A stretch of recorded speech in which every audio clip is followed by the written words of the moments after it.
¿Existen reglas en el conflicto? ¿Cuáles son esas reglas y por qué existen esas reglas? ¿Qué evidencias bíblicas tenemos de estas reglas? ¿Se sujeta moralmente el Señor a esas reglas? Estas y algunas otras interrogantes son las que hoy buscaremos despejar, así que comencemos.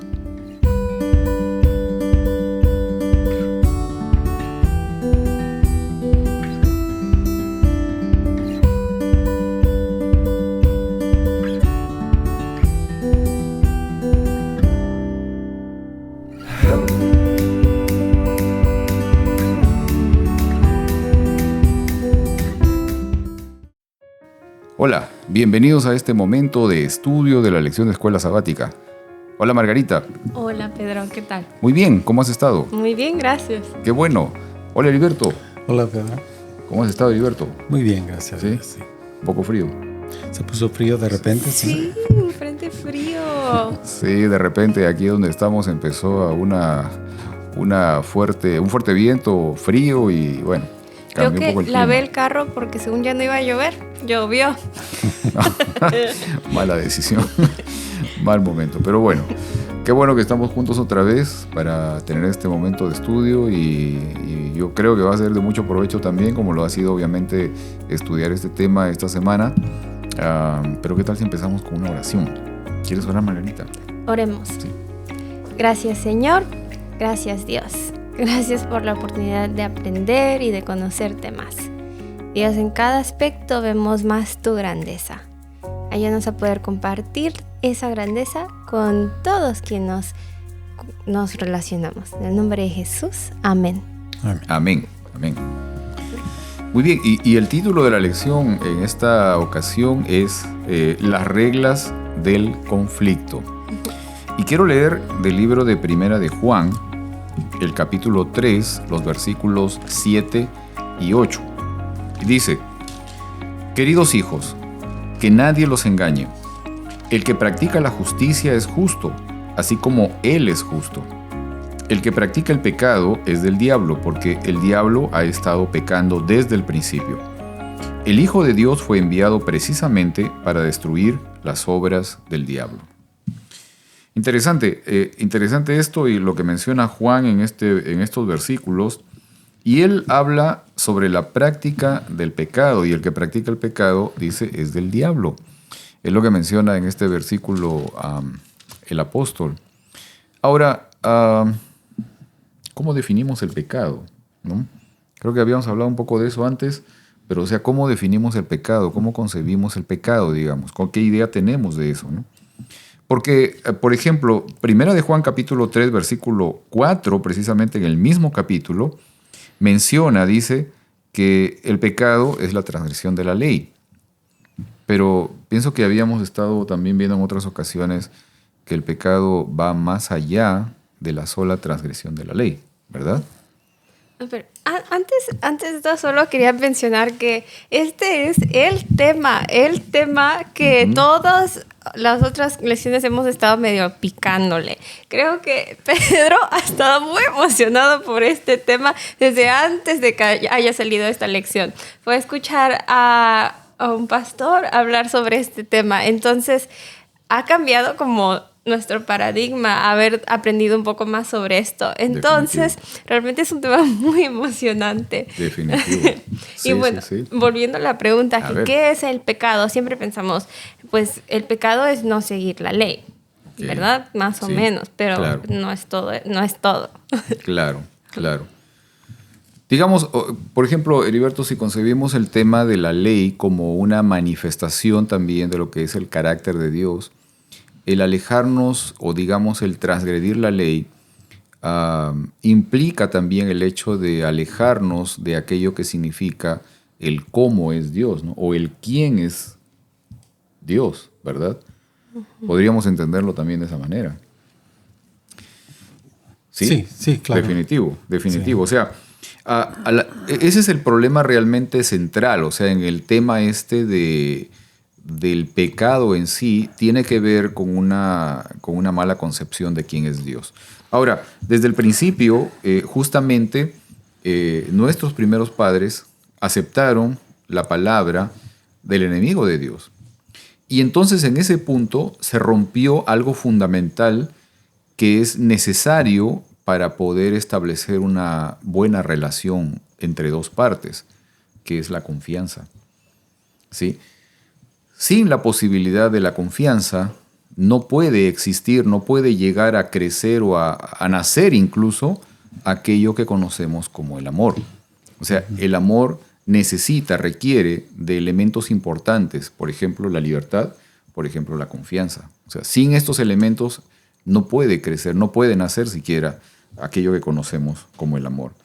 Ahora, en el versículo de memoria nos dice que el Hijo de Dios fue enviado precisamente para destruir las obras del diablo.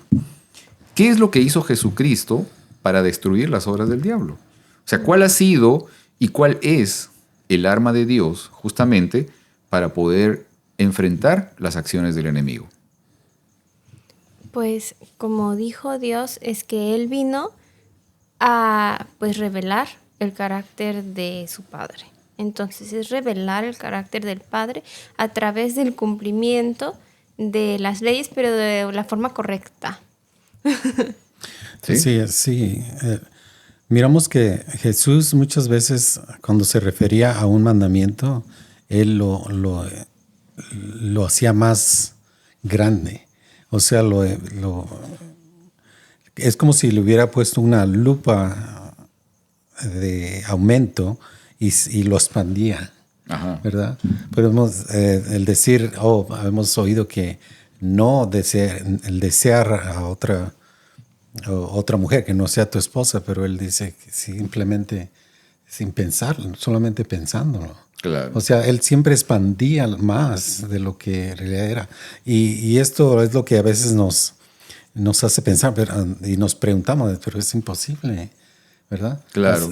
Hacerlo. Y sí es imposible en realidad guardar la ley por nosotros mismos. Okay. Porque solamente cuando Dios vive en nosotros, exacto, por medio de Él podemos hacerlo. Amén. ¿Verdad? Claro. Ahora, tú estabas haciendo referencia a algo que creo que también es muy importante, y es el hecho de poder señalar que justamente el pecado, como lo señaló Jesús, no es solamente la acción de transgredir la ley, sino de que el pecado realmente en primer lugar aparece en nuestra mente. Uh-huh. O sea, ya apareció allí. En el momento en que tú ya maquinas o piensas las cosas, ya empiezas justamente a alejarte de aquello que es correcto. Exacto. O sea, ese es el asunto, ¿no? Por ejemplo, pienso que Satanás en el cielo, cuando estaba en el cielo, no fue y lo primero que hizo es romper la ley. O sea, él siguió cumpliendo las leyes. Lo que cambió es lo de su corazón, el por qué lo hacía. No fue no hacer la ley, sino porque igual los fariseos cumplían la ley. Obvio. Pero no, ¿por qué lo hacían? No tanto es el cambio de lo tengo que hacer a lo quiero hacer. Y lo quieres hacer porque reconoces por qué lo estás haciendo. Claro. Y viene de un agradecimiento profundo y el saber que Dios es Dios. Y la adoración viene por reconocimiento. Entonces, aunque tú cumplas la ley, si tu adoración no está allí, si lo estás haciendo sin adoración, ya estás incumpliendo la ley. Exacto. Ahora, nuevamente la pregunta, o sea, ¿cuál es el arma que utilizó o que utiliza el Señor para poder contrarrestar las obras del diablo? Quiero leer aquí lo que dice Romanos, ustedes también lo tienen allí, Romanos capítulo 12, versículos 20 y 21, que dice, si tu enemigo tiene hambre, dale de comer, si tiene sed, dale de beber. Actuando así, harás que se avergüence de su conducta. No te dejes vencer por el mal, al contrario, vence el mal con el bien. ¿Sí? Sí, él vence el mal con el amor. Ajá. ¿Verdad? Exacto. Y una cosa de los que me recuerda es de que siempre que Satanás acusaba a Dios o tentaba a Jesús, él respondía con escrito está. Ok. ¿Verdad? Él siempre se refería, también eso puede ser que es un contraataque. ¿Cómo es que él respondía a los ataques de Satanás? Uh-huh. Él se refería a la palabra de Dios, lo que estaba escrito. Ok, ¿verdad? Ok. Está bien. ¿Piensas algo más, Margarita, ahí? Pregunta, o sea, y tengo un poco esta idea respecto al asunto de la acción de Dios, porque al final, digamos, como hemos estado viendo antes, el punto central de todo este problema general que existe, que nosotros le llamamos el conflicto cósmico, es el asunto de la acusación contra el carácter y el gobierno de Dios. Ahora, ¿qué tiene que ver la cruz en todo esto? O sea, ¿qué es lo que realmente produjo el sacrificio de Jesús y su posterior resurrección? O sea, ¿qué tiene que ver todo esto, digamos, del sacrificio de Jesús, la crucifixión de Jesús, en el asunto del conflicto cósmico? Y de la manifestación también de digamos, del arma única que Dios tiene, que es el amor. ¿Qué es lo que tiene que ver? Pues eso. O sea, todo el argumento de Satanás es que Dios no nos ama. Pero ese fue la demostración más grande de amor que Dios pudo haber hecho. O sea, Él no tenía ninguna razón por cual hacerlo por nosotros. O sea, inmerecido. Y lo hizo. Entonces, cuando nosotros no lo vemos como un sacrificio ni como lo que es el regalo, sino primero reconocemos nuestro error y culpabilidad. Pero una vez que podemos reconocer nuestro rol en todo esto, vemos realmente lo que Dios hizo por nosotros. Exacto. Sí, también me recuerda a los sacrificios que hacía el pueblo para que ellos fueran perdonados. Tienen que sacrificar algo, un animal sin mancha que representaba a Jesús. Entonces yo me imagino que Satanás sabía que Jesús iba a venir, pero todavía dudaba que se pudiera hacer ese sacrificio tan grande. Así es que, y vemos al pueblo como perdía la noción, perdía de vista lo que significaba y volvían a caer y lo hacían por costumbre, ¿verdad? Llegaban a un tiempo en el que ellos simplemente lo hacían como un acto diario de hacerlo sin ningún significado. Okay. Y es muy importante para nosotros porque hoy también podemos caer de la misma manera. De que sí, Jesús vino y murió, pero ahora la mayoría del mundo ignora todo este sacrificio tan grande que Jesús ha hecho por nosotros. Muchas veces lo podemos tomar por hecho. Me hace mucho pensar en las pequeñas cositas. O sea, están los muchos idiomas del amor, ¿verdad? Ajá. Pero creo que el más importante... El lenguaje. Sí, los lenguajes del amor. El más importante personalmente, pero realmente creo que son los hechos. Ajá. Entonces, porque requiere de esfuerzo. Entonces, muchas veces nos olvidamos los hechos cuando los tomamos por hecho. Que nuestra mamá nos cocine todos los días. Hasta que uno tiene que estar cocinando todos los días y le pone tanto esfuerzo como su mamá, se da cuenta cuánto costaba eso. Entonces, las cosas en la vida difíciles nos ayudan a no tomar por hecho lo que Dios hizo por nosotros. Cada vez que estemos pasando por algo difícil, aprovechemos el momento para darnos cuenta y recordar el sacrificio de Dios. Amén. Amén. Ahora, tengo una pregunta que la quiero soltar porque no me quiero olvidar, no la tengo en mis apuntes, pero quiero que después la podamos comentar. ¿Ok? Si es posible. Ok. ¿El sacrificio de Jesús fue una demanda hecha por Dios? O sea, Dios estaba requiriendo que Jesús fuera sacrificado para poder, digamos, satisfacer su demanda de justicia. ¿Ok?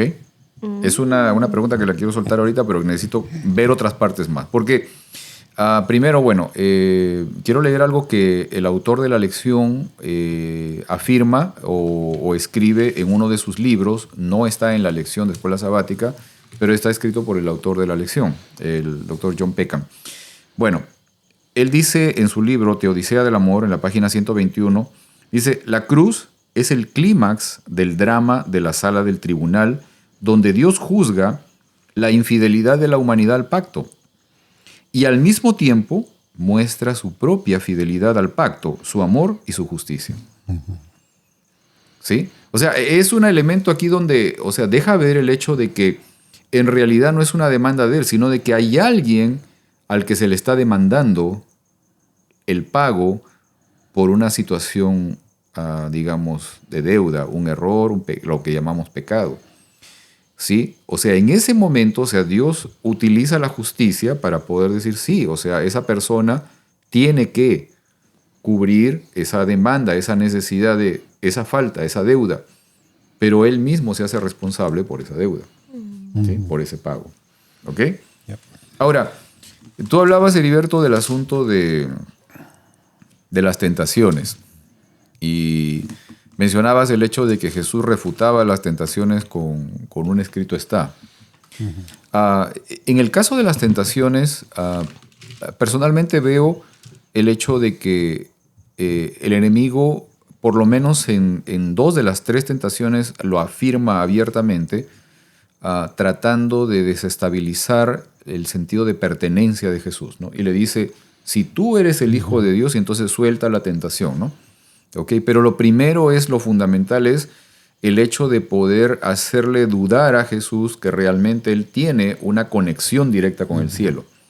Y esto tiene que ver con lo que muchos teólogos afirman, me parece que incluso Ellen White también afirma, o sea, que Jesús vino en una condición netamente humana, también, obviamente también era divino, pero utilizando su naturaleza humana para poder, digamos, representar al primer Adán. ¿Ok?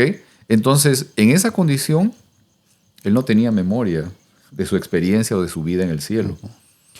Es por eso de que en ese momento donde ya probablemente Él iba a empezar a tener mayor esa seguridad de su experiencia en el cielo sin recordarla, pero su pertenencia completa con el cielo, es en ese momento en que el enemigo lo tienta tratando de socavar esa seguridad que podía tal vez ser recién incipiente, ¿no? Y lo que Jesús hace al poder mencionar los versículos que todos de los 3 momentos de tentación, los 3 están en Deuteronomio, son promesas. Son las promesas de Dios. O sea, eso es lo fundamental también para nosotros, ¿no? El de poder recordar de que las promesas de Dios son reales, son verdaderas, que Dios es fiel y verdadero. ¿Ok? Muy bien.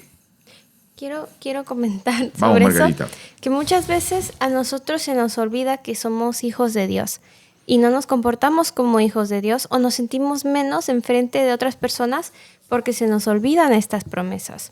Pero nosotros al recordar las promesas no es para gloriarnos en nosotros mismos, sino para darnos fuerza de actuar como hijos de Dios. Exacto. Entonces, igual que Jesús, las promesas están para limpiar nuestra mente de todas esas cosas negativas que nos decimos y llenarlas de todo lo que Dios nos dice que somos. Amén, amén.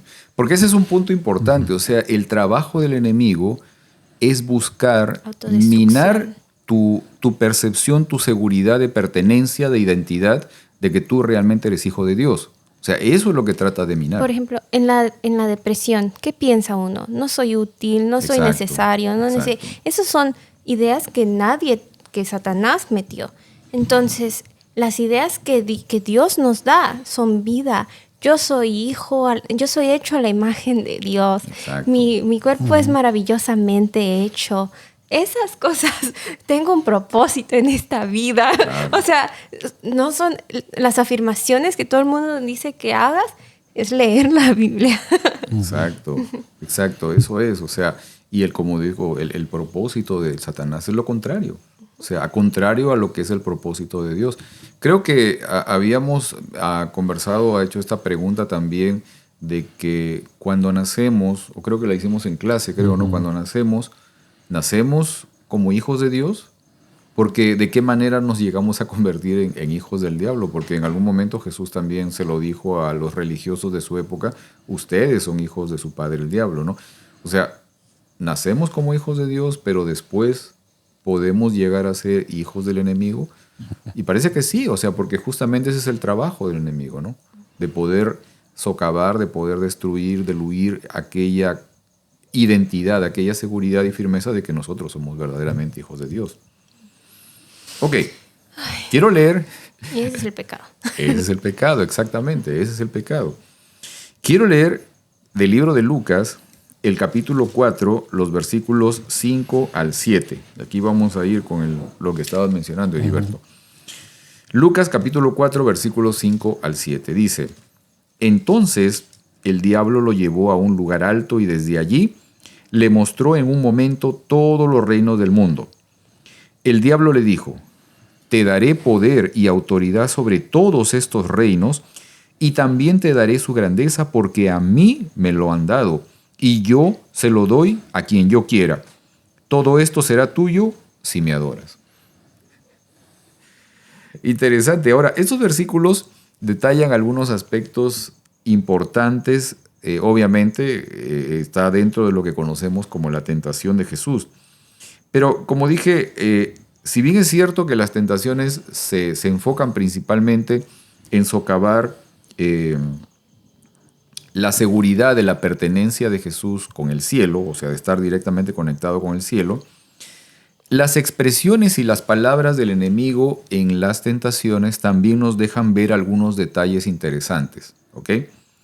Por ejemplo, considerando el hecho de lo que nosotros estamos reconociendo y que es el motivo de nuestro estudio en esta ocasión, que son las reglas del conflicto, ¿qué revelan las palabras de Satanás con respecto a estas reglas establecidas?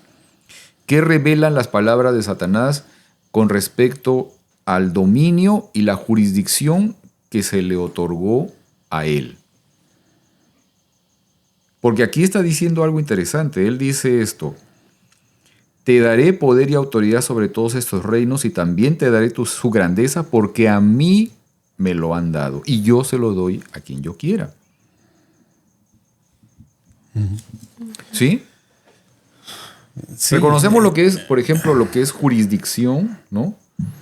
Sí, sabemos que desde el principio el trabajo que se le dio a Adán fue de responsabilidad. Él era responsable por la creación. Okay. De lo que Dios le dijo, te he puesto aquí. Él nombró a los animales, cuidó de los animales. Su trabajo era cuidar. Cuando él cayó, esa autoridad que él tenía sobre la tierra se le quitó y se le fue dado a Satanás. Okay. O sea, ahora él es era el príncipe de la tierra. Okay. Y esa fue una de las reglas que esa autoridad que se le había dado a Adán, se le transfirió a Satanás. Ok. Ahora, hay algo interesante y yo les quiero comentar a ustedes lo que menciona el autor de la lección en su libro, la Theodicy of Love, la Teodicea del Amor, ¿no?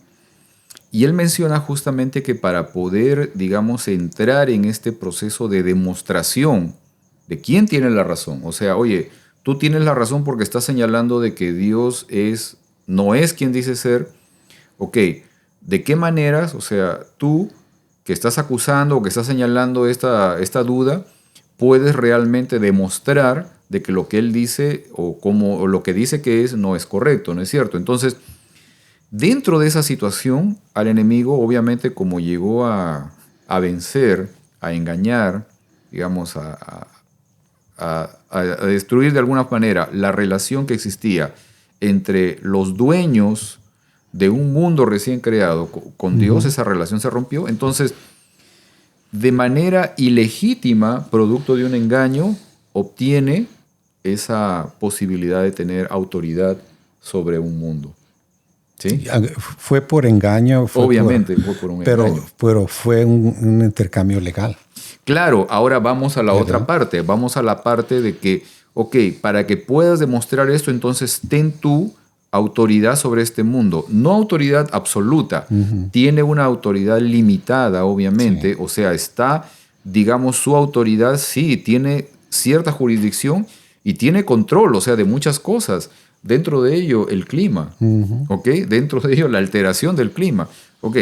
A veces también incluso la vida de las personas.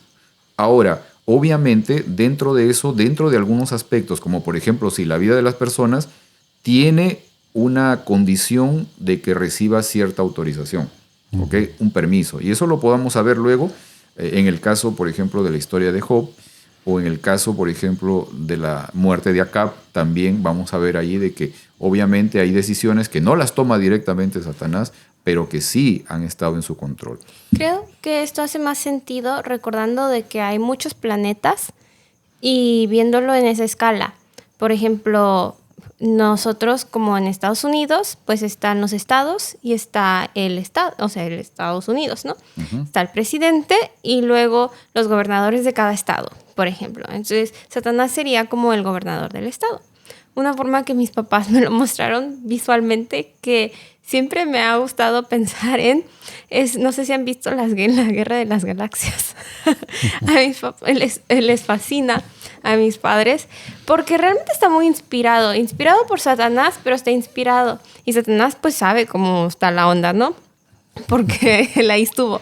Entonces, claro que los seres de otros planetas quizá no se ven como se ven en esa película, pero hay una escena en que hay una reunión enorme, es como un coliseo, ajá, donde están todos y están teniendo discusiones de lo que está pasando en el universo. Uh-huh. Y es más o menos, y hay unos que se están peleando en el centro, salen y se pelean. Entonces, y tienen discusiones entre, pues, ¿qué se va a hacer? Son todos los líderes de todos los planetas. Y eso es lo que está sucediendo en el cielo, es enorme. Y pues nosotros lo tomamos por hecho de que todos dicen que Dios es Dios, pero desde que Satanás entró duda, pues tiene que haber una demostración. Exacto, exacto. De eso se trata justamente. Ahora, ¿tiene la cruz o qué tiene que ver la cruz o de qué manera la cruz demuestra lo ilegítimo y lo temporal del gobierno de Satanás? Bueno, como dijimos al principio, tenía que pagarse. Al transgredirse la ley de Dios, entró el pecado y ellos estaban condenados a muerte. Okay. ¿Verdad? De allí, eso se tenía que pagar de alguna forma. Okay. No, Dios dio la promesa y no se cumplió hasta que vino Jesús. Okay. Por hecho. Okay. Un paréntesis aquí, un paréntesis también para nuestros amigos. Yo quiero dejarla nuevamente también la interrogante aquí, ¿no? O sea, y para nuestros amigos también. ¿Quién demanda la muerte del pecador?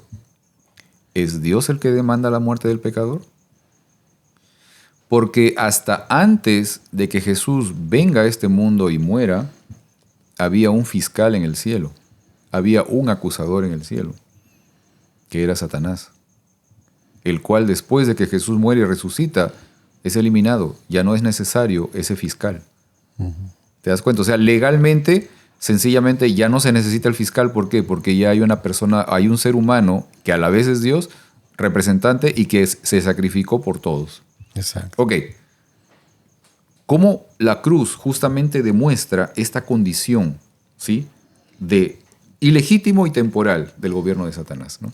Porque antes de la cruz habían sacrificios. Okay. Y después de la cruz no hay sacrificios. Hubo un solo sacrificio. Bueno, sí, obviamente pero la cruz. Pero se demandaba sangre antes. Necesitaba haber sangre. Yeah. Y después ya no necesitó haber sangre. Porque ¿quién estaba demandando la sangre todo el tiempo? Sí, y esto todo viene... Exacto. La muerte era extraña, no existía. Exacto. El pecado no existía en el cielo, así es que era algo extraño que no existía, no se conocía. Entonces, el que lo introdujo al universo fue Satanás. Ajá. Al él violar la ley, al querer ser como Dios, entonces él introdujo el pecado y a la misma vez introdujo la muerte. Exacto. Porque el pago del pecado es muerte. Así es, así es. Mira, quiero leer lo que dice justamente John Peckham. Sí, John Peckham menciona esto. Dice, el evento de la cruz trae juicio contra el diablo y sus partidarios, marcando el comienzo del reino de Dios. Uh-huh. O sea, recordemos una cosa aquí, que la salvación es el establecimiento del reino de Dios. Punto. Es eso. ¿Ok? Y es necesario que podamos entender esto, porque a veces pensamos que la salvación es, ya el Señor viene por mí, me lleva y todo lo demás. No, esa salvación puede empezar hoy con nosotros también. Y es el establecimiento del reino de Dios. Eso es lo que justamente el Señor predicaba y mostraba y quería que nosotros pudiéramos entender. Ahora, Apocalipsis 12, versículos 10 y 11 dice, y ha llegado la salvación, el poder, el reino de nuestro Dios y la autoridad de su Cristo, porque ha sido derribado el acusador de nuestros hermanos. el que los acusaba delante de nuestro Dios día y noche, y lo vencieron por la sangre del Cordero y por la palabra de su testimonio.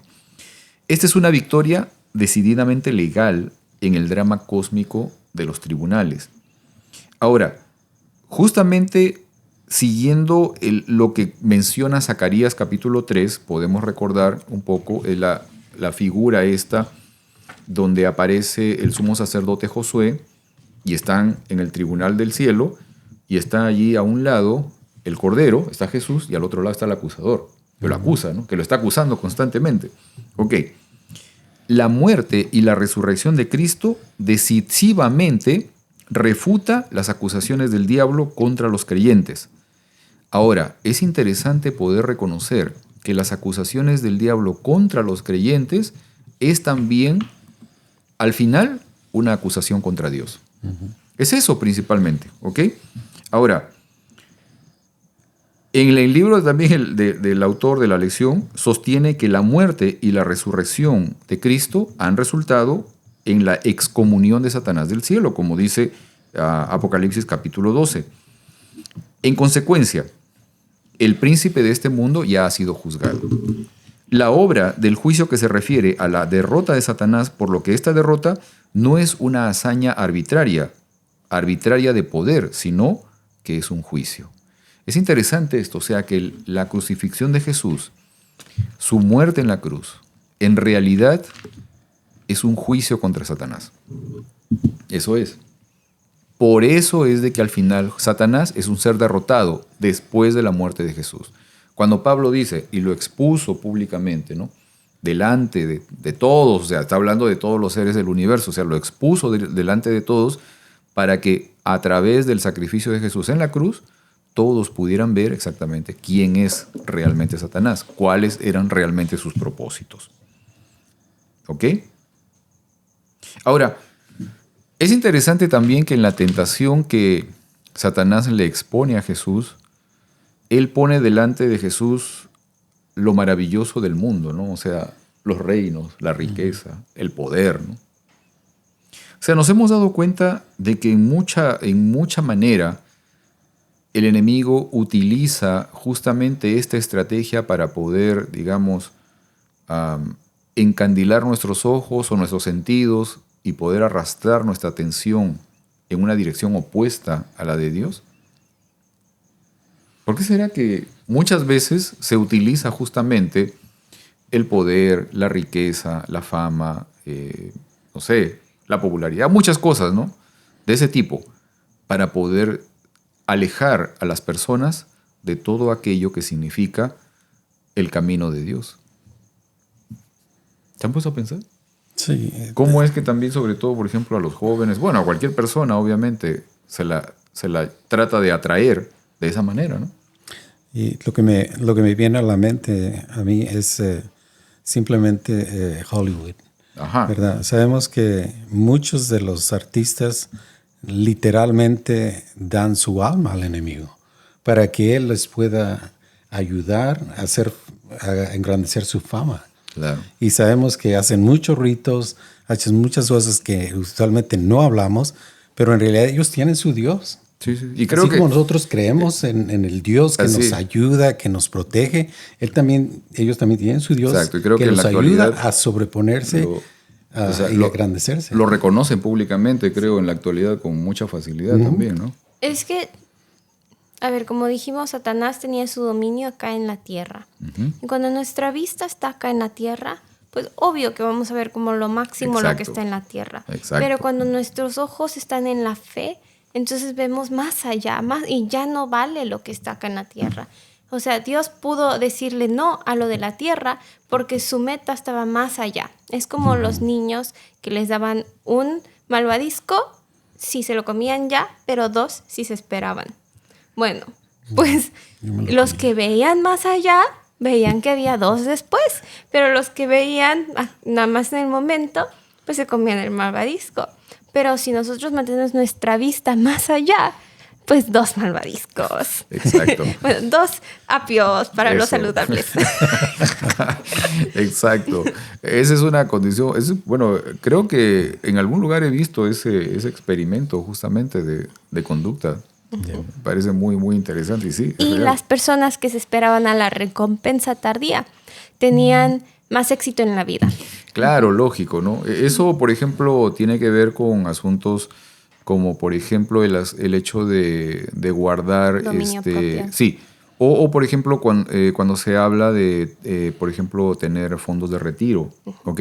Porque muchas veces la persona, cuando es joven, considera que su yo dentro de 30, 40, 50 años es otra persona, o sea, no es él, ¿no? O sea, no se considera esa persona que va a, digamos, a estar en el futuro, más adelante, y entonces muchas veces no hace previsión para la persona que va a llegar más adelante. ¿Okay? Esa es una situación también semejante a lo que estamos comentando ahorita Margarita. Ok, vamos a entrar a un punto que me parece muy, muy valioso, muy importante, la experiencia de Job. Job capítulo 1, versículos 9 al 12. Satanás respondió: ¿Acaso Job te honra sin esperar nada a cambio? ¿Acaso no están bajo tu protección él y su familia y todas sus posesiones? De tal modo has bendecido la obra de sus manos, que sus rebaños y ganados llenan toda la tierra. Pero extiende la mano y daña todo lo que posee, a ver si no te maldice en tu propia cara. Muy bien, contestó el Señor. Todas sus posesiones están en tus manos, con la condición que a él no le pongas la mano encima. Dicho esto, Satanás se retiró de la presencia del Señor. Salió como una bala, ¿no? Como un rayo. Exacto. Ahora, ¿qué aspectos importantes podemos reconocer que ocurren en el contexto de esta conversación? O sea, ¿qué detalles sobre el conflicto cósmico y sobre las reglas de este conflicto podemos reconocer en esta conversación? Esta conversación encierra muchas cosas, ¿eh? Y si vamos a todo el capítulo 1 y parte del capítulo 2 también de Job, vamos a encontrar un sinfín de situaciones allí. Bueno, lo que me viene a la mente simplemente es de que él tiene acceso a Dios. Okay. A presentar su caso. Claro. Y eso es algo que en realidad en la tierra nadie tiene. Claro.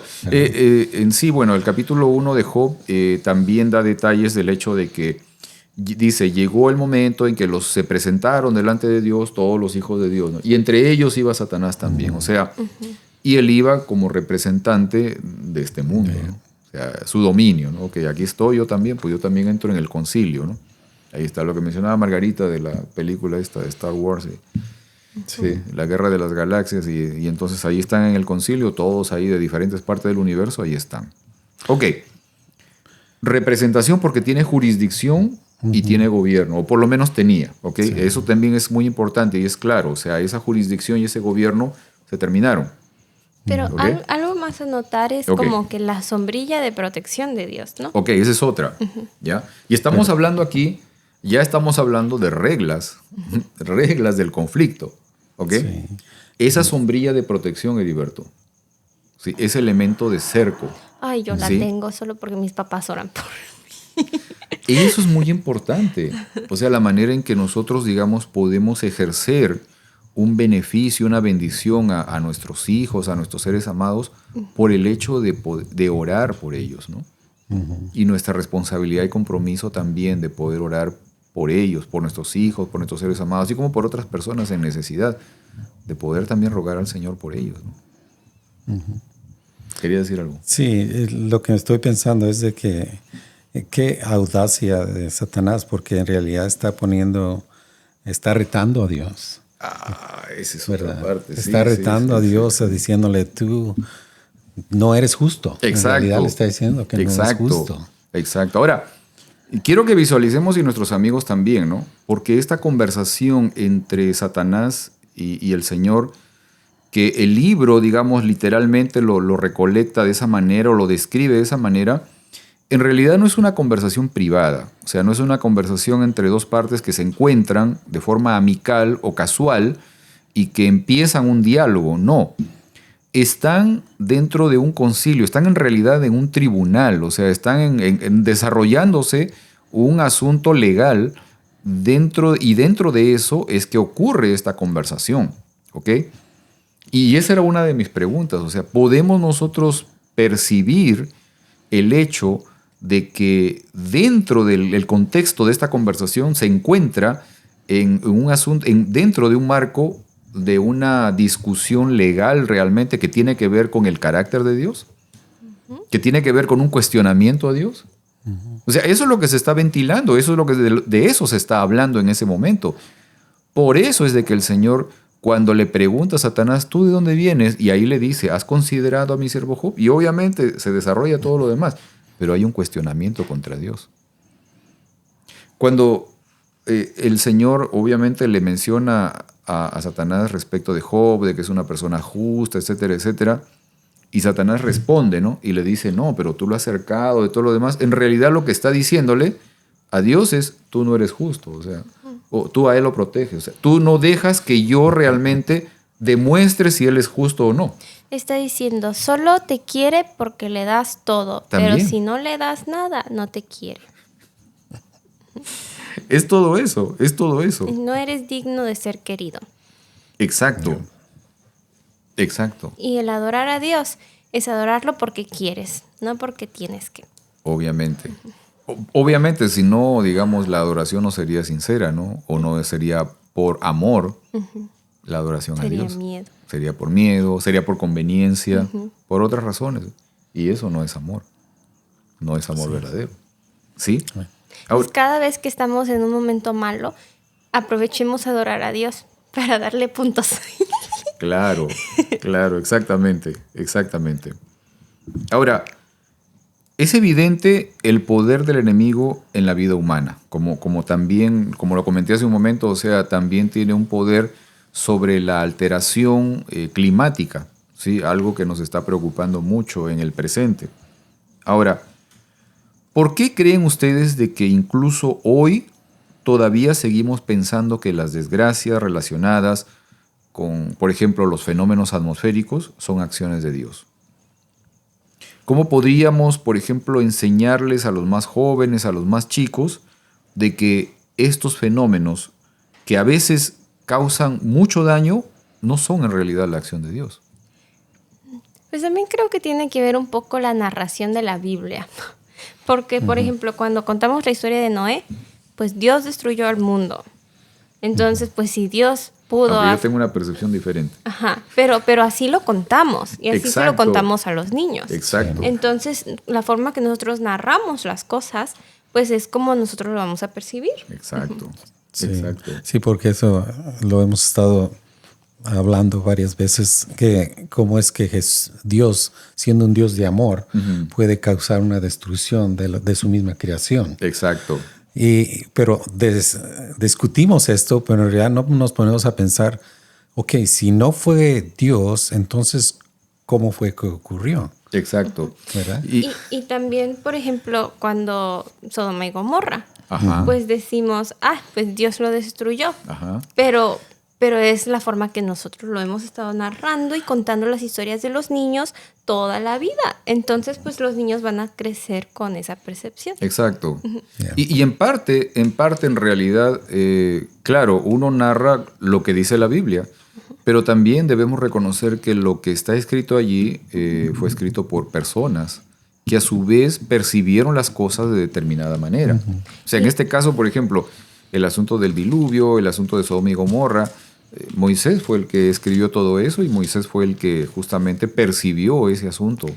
Y quiero leer un versículo en Romanos 12:2. Dice, no conforméis a este siglo, sino transformaos por medio de la renovación de vuestro entendimiento, para que comprobéis cuál sea la buena voluntad de Dios. Amén. Entonces, cada vez que nosotros entendemos algo de una manera nueva y buena, hay que cambiar nuestras acciones y no conformarnos a lo que todo el tiempo. Exacto. Yeah. O como dice también la palabra, ¿no? Todo don bueno, todo bien y todo don perfecto viene de Dios, ¿no? En realidad es eso, ¿no? Que solamente del Señor recibimos siempre lo bueno. Es eso, ¿no? Ahora, Y volvemos, ¿por qué pasó lo malo? Pues ¿quién estaba clamando sangre? ¿Quién estaba cobrando cosas? Exacto.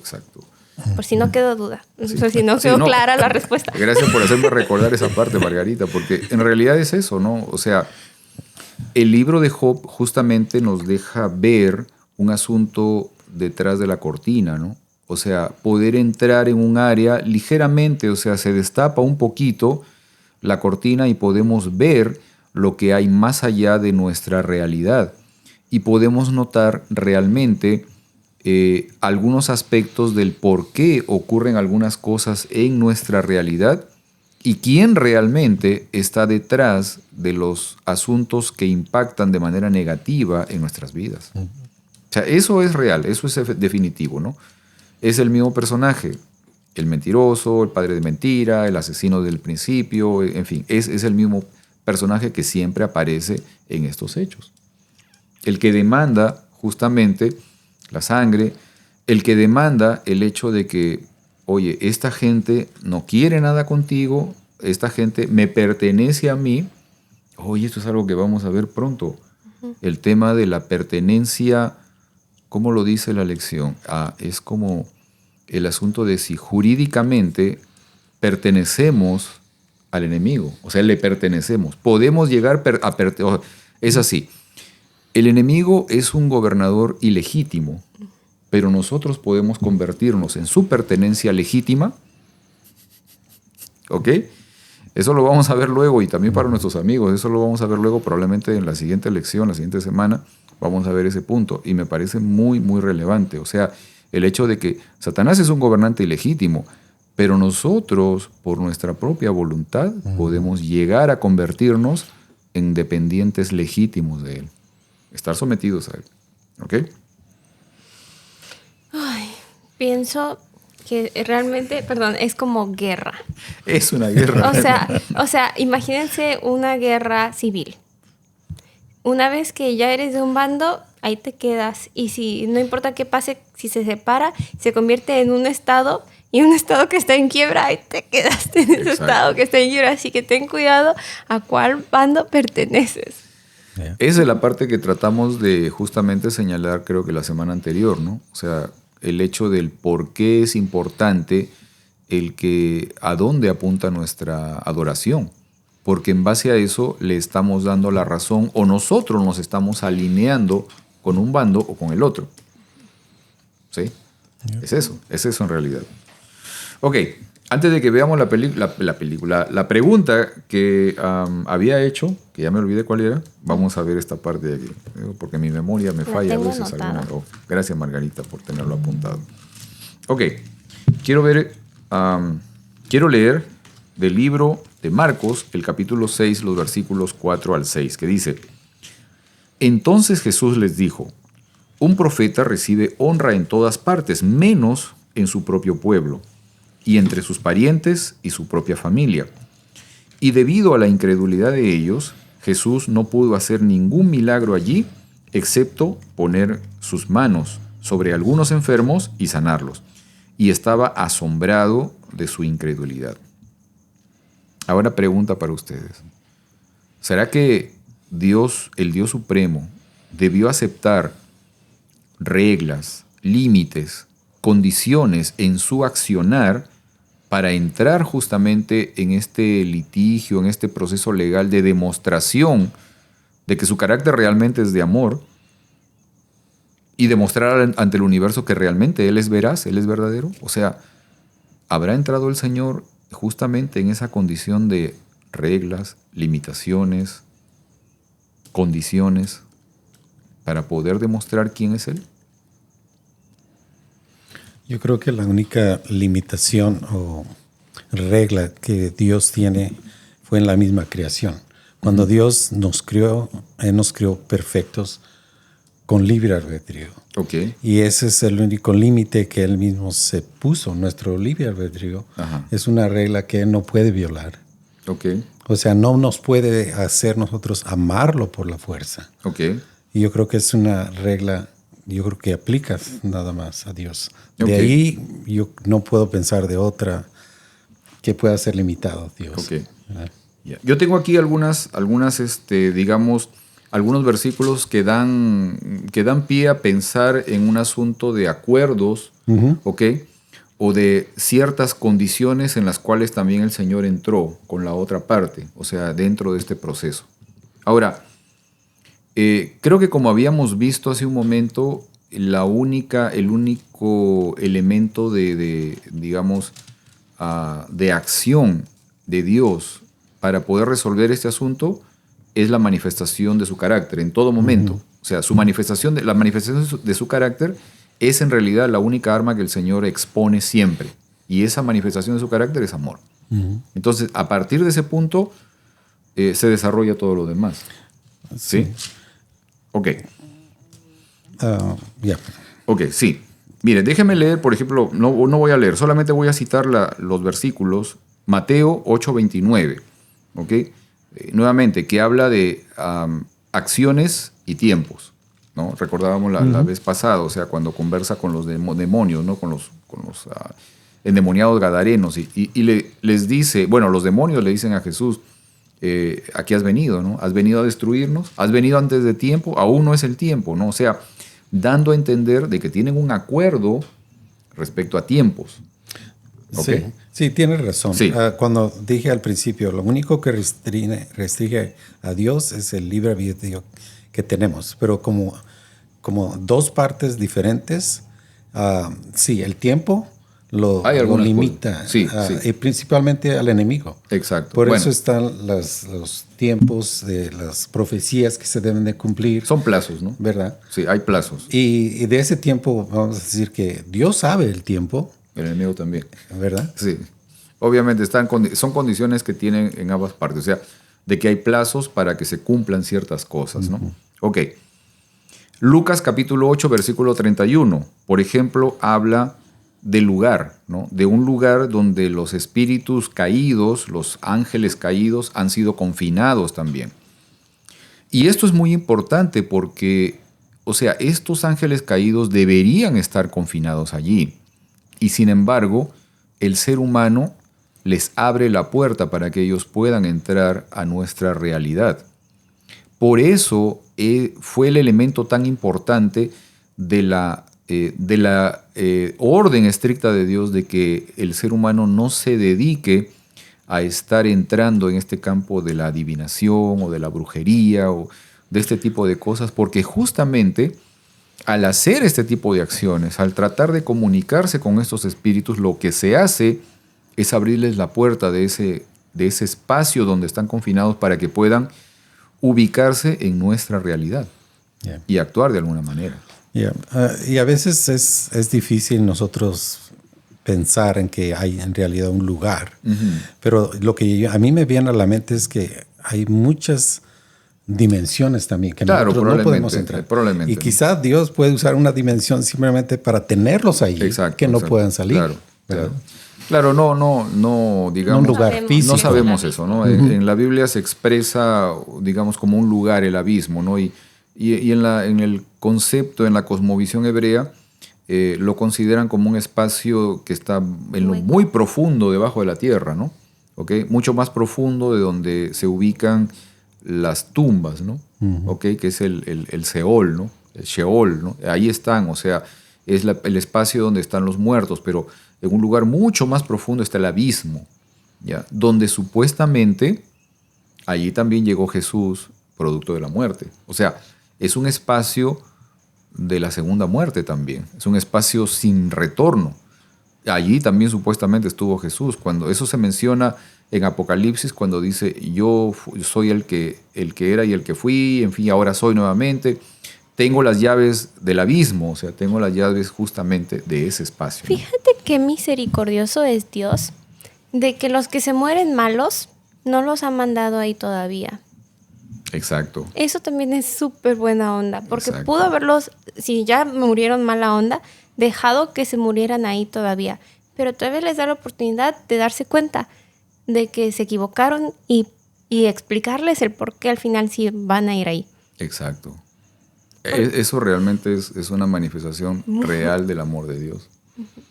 Sí. Así es. Porque, digamos, esa condición de la muerte eterna, o sea, es una muerte sin retorno, ¿no?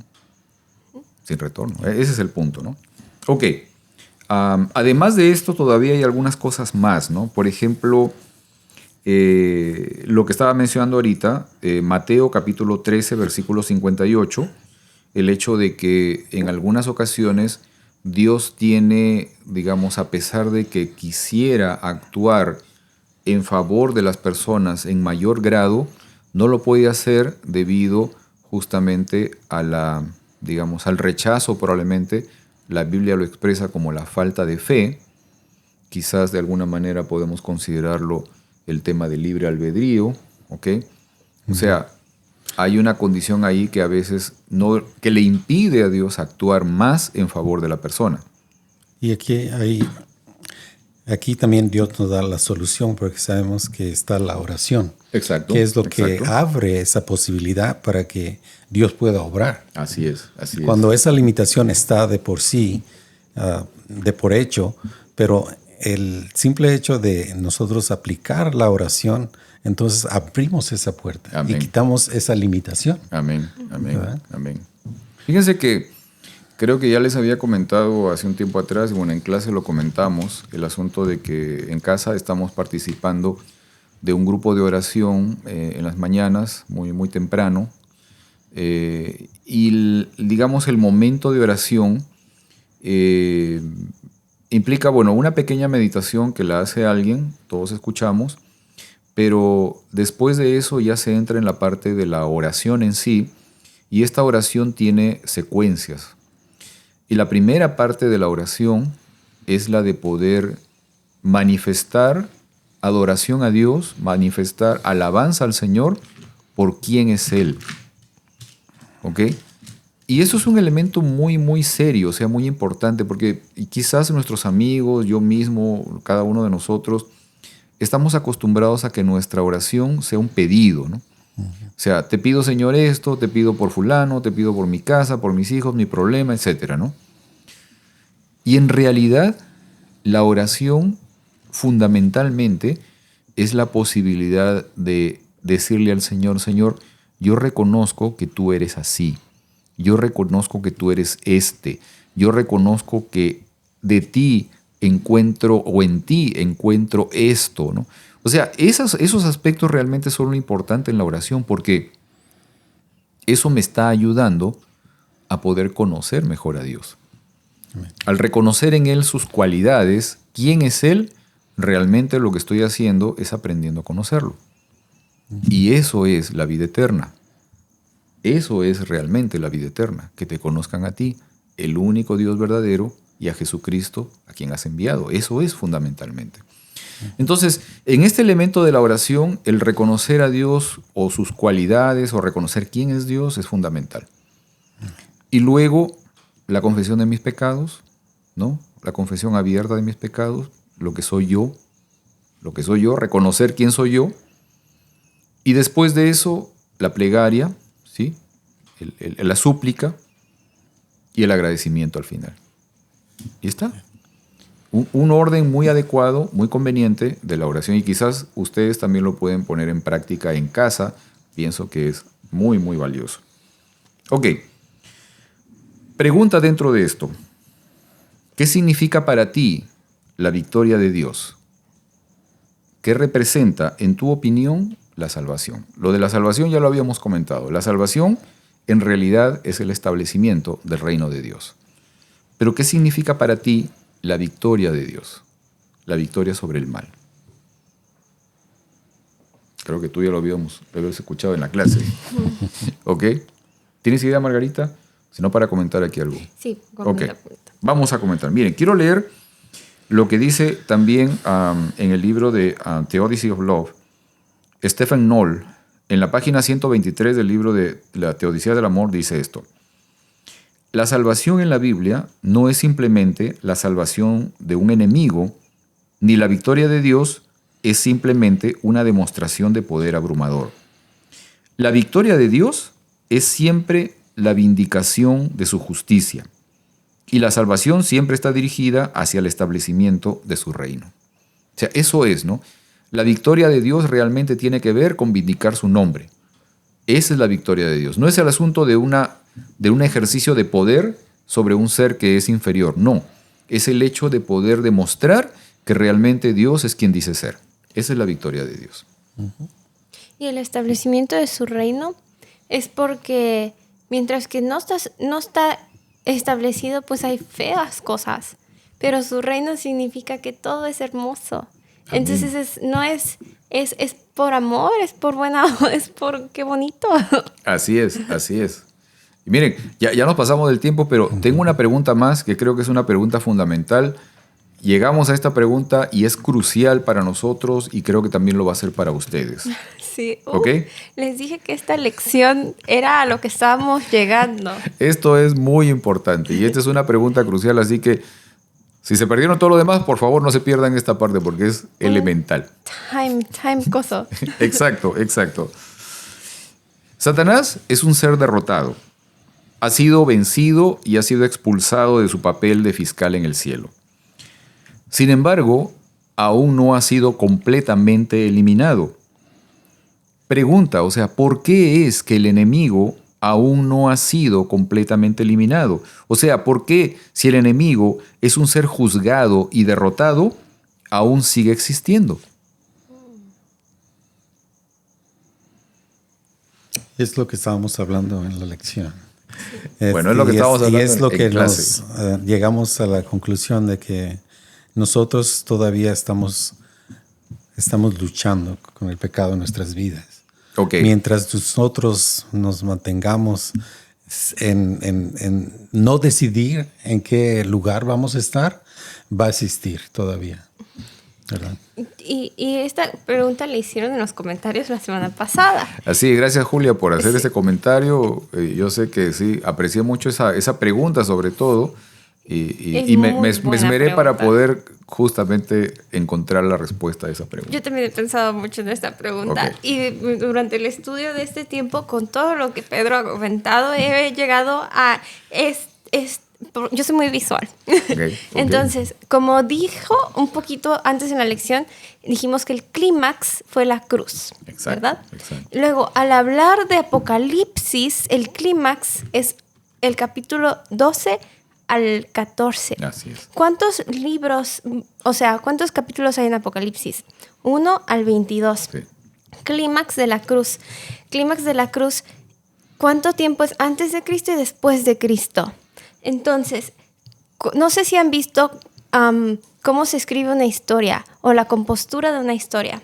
Está en lo que lleva hacia el clímax y el desenlace. Así es. Y cómo es más o menos una montaña, un pico. Pero el clímax siempre está, aquí hay algo visual, para los que son visuales, los que están escuchándolo, perdón, pero si nos están viendo, pues aquí hice un pequeño dibujo. Uh-huh. Aquí está cómo sube el clímax y el desenlace. El clímax no está al final. Si se acaba la historia al final, justo en el clímax te quedas como que, ¿what? Si estás leyendo una historia de misterio, pues el desenlace es darse cuenta cómo estuvo el malo detrás de todas las cosas y volver a ver todo de otra forma distinta una vez que sabes cuál es el malo de la historia. Entonces,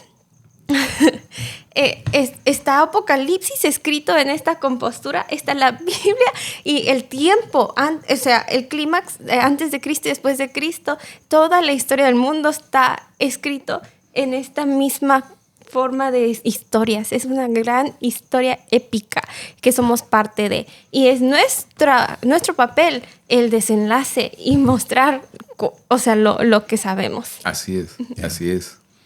El apóstol Pedro dice, por ejemplo, ¿no?, que el Señor no tarda su promesa así como algunos la tienen por tardanza, sino que Él es paciente con nosotros, no queriendo que nadie se pierda, ¿no?, sino que todos procedan al arrepentimiento. ¿Y qué es el arrepentimiento? No es solamente alejarse del mal. Es ¿sí? El cambio total. Un cambio total en tu mente. Y ese cambio total en tu mente tiene que ver también con el hecho, primero, de conocer y reconocer quién es verdaderamente Dios. Y segundo, de poder eliminar plenamente a aquel que te hace ver a Dios de manera contraria. Pienso también en Pablo cuando tuvo su cambio de paradigma. No es que cambió y pum, se terminó. Tuvo que ir a recambiar todo, desaprender todo. Así es. Entonces, en este tiempo estamos desaprendiendo todas las malas ideas que teníamos de Dios. Entonces, ahora que estamos aprendiendo que Dios no es el que está detrás de las cosas malas del clima, hay que volver a reaprender todo lo de la Biblia, empezar desde el comienzo y verlo todo de esta nueva perspectiva que estamos teniendo. Así es. Y hacerlo para todos, cambiarles todos la imagen. Quiero leer esta parte que me pareció fundamental en respuesta también a esta pregunta, ¿no? O sea, ¿por qué es de que hasta ahora Satanás aún no ha sido plenamente, completamente eliminado? O sea, ¿por qué no ha desaparecido si es un enemigo derrotado, ¿no? Aunque Satanás ha sido condenado en el cielo, todavía no ha sido juzgado definitivamente en el corazón y en la mente de todas las criaturas. Y eso necesitamos también pedirle al Señor que nos permita trabajar en eso. Que Él sea eliminado completamente. Así como ha sido juzgado y eliminado del cielo, tiene que ser juzgado y eliminado en nuestras mentes y nuestros corazones. Algo que nos pasamos, pero tiene que ver con las cosas que son limitadas. Ajá. ¿Verdad? No hablamos de cómo es que Dios limitó al enemigo a mostrarse en forma física. Ok, sí. ¿Verdad? Pero lo que quería traer es de que estamos hablando también del fin del tiempo y estamos muy cerca. Claro. Es cuando Dios le va a dar permiso de que Él se muestre físicamente. Okay. Y es algo que nosotros debemos de tener en mente porque sí se le va a dar permiso. Okay. Y es algo que nosotros no pensamos, pero la gente tiene que, y Dios cuando dice que muchos van a ser engañados. Probablemente. Y más que Él físicamente va a poder caminar y hablar, es algo que debemos Sí. Muchas cosas. Cuidar. Porque, o sea, en el desenlace todo se va, las reglas como que se van a expandir. Entonces Satanás va a poder hacer más cosas de las que podía hacer antes. Por ejemplo, en el tiempo de Elías no pudo mandar una chispita de fuego, pero al final del tiempo va a estar sanando, haciendo muchas cosas. Pero igualmente Jesús va a revelarse. O sea, los 10 mandamientos, todas esas cosas, el arca, todo lo que ha estado escondido, también se va a demostrar. Exacto. Entonces hay que estar atentos. Exacto. En la medida, y eso es real, ¿no? Cuando ahorita Margarita mencionaba, por ejemplo, del tema de Apocalipsis y el clímax, digamos, del libro, se centra, si ustedes leen el libro, se va a centrar en los capítulos 12, 13, 14, ¿no? El capítulo 12 menciona un recuento de la historia de cómo es de que aparece el pecado, llega el pecado a la tierra, también llega el Señor, cómo el Señor es sacrificado, pero después de eso cómo es que el enemigo es expulsado del cielo y al final cómo se dedica a perseguir al grupo humano que el Señor dejó establecido en la tierra para poder mostrar su luz. En el capítulo 13 podemos notar el esfuerzo del enemigo para que a través de sus aliados humanos logre o trate de arrastrar al mundo hacia su lado, hacia su dominio. Y en el capítulo 14 nosotros encontramos la respuesta de Dios.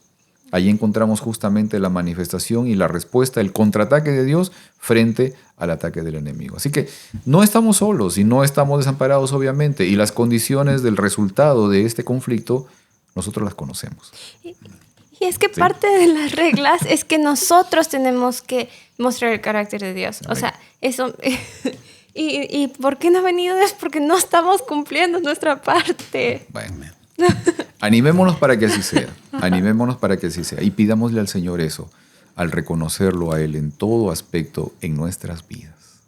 Muy bien, ha sido esto algo tremendo. Nos hemos pasado buen rato todavía. No, pero estuvo bueno, ¿verdad? Estuvo bueno. Digan que sí. Claro que sí, no. Y yo tengo aquí todavía, Margarita, después me hace recordar la pregunta porque ya hasta me olvidé pero la pregunta. sí la contestamos varias veces. Yo creo que sí. Sí. Yo creo que sí. Déjeme ver, tengo todavía aquí los comentarios de nuestros amigos que nos han estado acompañando en esta ocasión. Silvia Morales dice, gracias Silvia.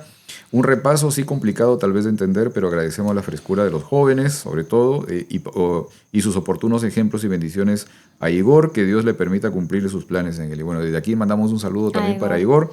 Obviamente, esperemos que esté todo bien por allá en Perú. Daniel Guillermo Ruiz dice, gracias Margarita, a ti y a tus compañeros por estas inspiradas lecciones que nos ayudan a comprender mejor el amor y el carácter de Dios. Amén. Muchas gracias, Daniel. Francisco Sandoval Seña, mi tío, también muchas gracias. Un abrazo, tío, por acá, desde acá. Dice que poderosa lección 9. La cosecha son los hijos de Dios y su iglesia. Amén. Lupita Pilar dice, buena presentación. El ser humano debe tener como centro de su vida a Jesús sacramentado y dejar que el maligno entre a su vida para no perder la gracia divina. Posdata Margarita, bueno, Margarita es una buena madre, dice, pero lamentablemente su gato es callejero. Y a Igor también saludos, le manda saludos a Igor, dice, échale ganas y muchas bendiciones a todos. Julia Núñez también dice, Satanás era el director de música del cielo, es un experto en cómo la música afecta a la mente. Y también Julia aquí hace justamente la pregunta que habíamos comentado hoy.